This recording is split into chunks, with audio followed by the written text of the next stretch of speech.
चलिए आज बात करते हैं इन बालों से इन बालों तक पहुंचने का सफ़र। मतलब कर्ली टू स्ट्रेट बाल। मेरे बाल बचपन से कर्ली थे और काफ़ी अनमैनेजेबल होते थे। मैं कितनी भी कोशिश कर लूँ लंबे तो नहीं होते थे और काफ़ी ख़राब भी हो चुके थे, फ्रिजी, ड्राई एक्सेट्रा। तो काफ़ी जद्दोजहद करने के बाद मैंने डिसीजन लिया बोटॉक्स कराने का। हेयर बोटॉक्स के लिए मैंने कई सारे सैलून में पता कराया कि सबसे लीस्ट डैमेजिंग कौन सा ट्रीटमेंट होता है, तो मुझे पता लगा बोटॉक्स।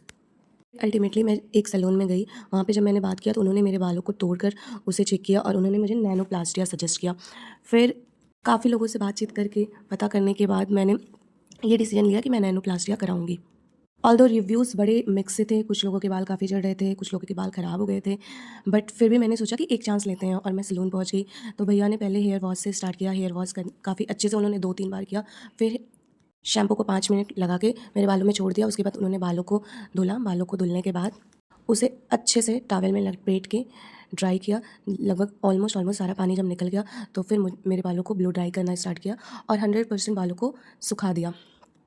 सुखाने के बाद उन्होंने बताया कि मेरे बालों में काफ़ी स्प्लिट एंड थे, तो उन्होंने नीचे से 4 से 5 अंगुल बाल को कट भी किया और उसके बाद जब मेरे बाल अच्छे से एकदम अच्छे से ब्लो ड्राई हो गए तो स्ट्रेटन में दिखने लगे, जो कि काफ़ी अच्छे लग रहे थे मेरे फेस पे। देखिए थोड़ा-थोड़ा सा सेक्शन लेके वो ब्लो ड्राई करते जा रहे हैं कॉम्ब और ब्लो ड्रायर की मदद से और कुछ इस तरह से मेरे बाल स्ट्रेटन होते जा रहे थे। ऑलमोस्ट 30 से 40 मिनट इस प्रोसेस में टाइम लगा और उसके बाद फिर सारे बाल ब्लो ड्राई हो गए। बीच में मेरे दिमाग में चल रहा था कि आउटकम क्या होगा, बट फिर भी लाइफ में पहली बार मैंने सोचा कि रिस्क लेते हैं। हर काम सोच समझ के करने के बाद भी तो कभी-कभी आउटकम एकदम बिगड़ ही जाता है, तो कुछ बिना सोचे कर लेते हैं, देखते हैं क्या चेंजेस आते हैं। आई थिंक बोटॉक्स और नैनोप्लास्टिया में कुछ ज़्यादा नहीं डिफरेंस है, बस थोड़ा-सा डिफरेंस है। नैनोप्लास्टिया प्लांट बेस्ड केमिकल को यूज़ करके इसका प्रोडक्ट बनाया जाता है और बोटॉक्स में प्रोटीन ट्रीटमेंट आई थिंक होता है। बट दोनों ही लीस्ट डैमेजिंग हेयर के लिए होते हैं।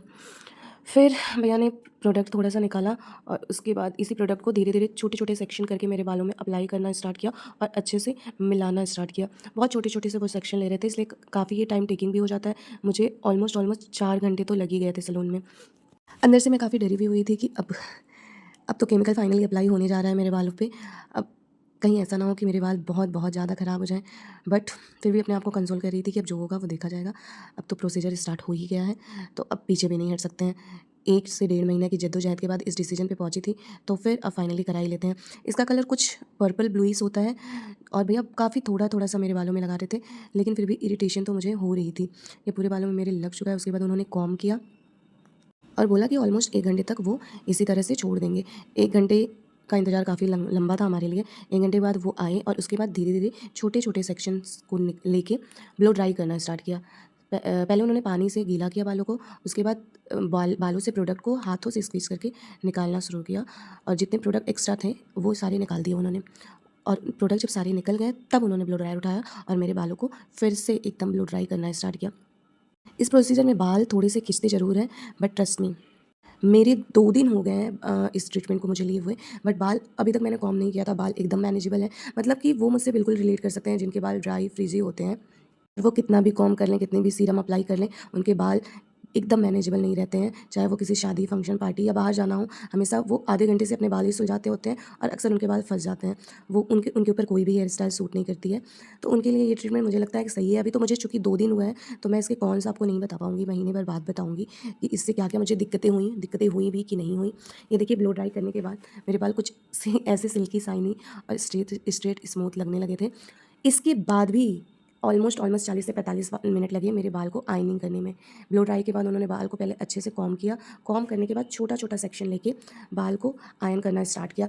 बेसिकली ये हीटिंग ट्रीटमेंट भी आप इसे कह सकते हो। 2 भैया लगे हुए थे मेरे बालों को छोटे-छोटे सेक्शन को स्ट्रेट करने में, क्योंकि वो बार-बार कह रहे थे कि चूँकि कर्ली बाल हैं, तो इन्हें लॉन्ग टर्म स्ट्रेटन रखने के लिए अच्छे से स्ट्रेट करना पड़ेगा। तो काफ़ी मेहनत के बाद मेरे बाल स्ट्रेटन फाइनली हो गए। वॉल्यूम कम दिख रही थी, बट फिर भी मैं सैटिस्फाई थी इस ट्रीटमेंट से। चूँकि मेरे बाल जब कर्ली थे तो एकदम चिड़िया के घोंसले की तरह फूले हुए दिखते थे, तो और बचपन से सबने उसी में देखा है, तो वो उन्हें सभी को लगता था कि वो ज़्यादा सूट करता था। बट धीरे-धीरे ये हेयर स्टाइल मेरे फेस पे भी अब सूट करने लगा है। क्रक्स ये है पूरे ट्रीटमेंट का कि मैं सैटिस्फाइड हूँ। हीटिंग और ब्लो ड्राई और आयनिंग करने के बाद भैया ने नॉर्मल पानी से फिर से बाल को स्मूथ किया और उसके बाद फिर से ब्लो ड्राई कर दिया सारे बाल। और ब्लो ड्राई करने के बाद मेरे बालों में अचानक से एकदम शाइन आ गया और फिर मेरे बाल कुछ ऐसे से दिखने लगे थे। ये काफ़ी सेटिस्फैक्ट्री था। 4 से 5 उंगल बाल कटने के बाद भी मेरे बाल लंबे दिख रहे थे और कर्ली और वेवी हेयर में तो बाल पता ही नहीं चलता है कि कितना लंबा है, कितना नहीं। तो ओवरऑल मैं इस ट्रीटमेंट से अभी तक तो खुश हूँ। आगे बताऊँगी कि इसके क्या प्रोज़ एंड कॉन्स हैं और कुछ इस तरह से मेरे बाल अभी दिखाई दे रहे हैं। थैंक यू, मिलती हूँ अगली वीडियो के साथ।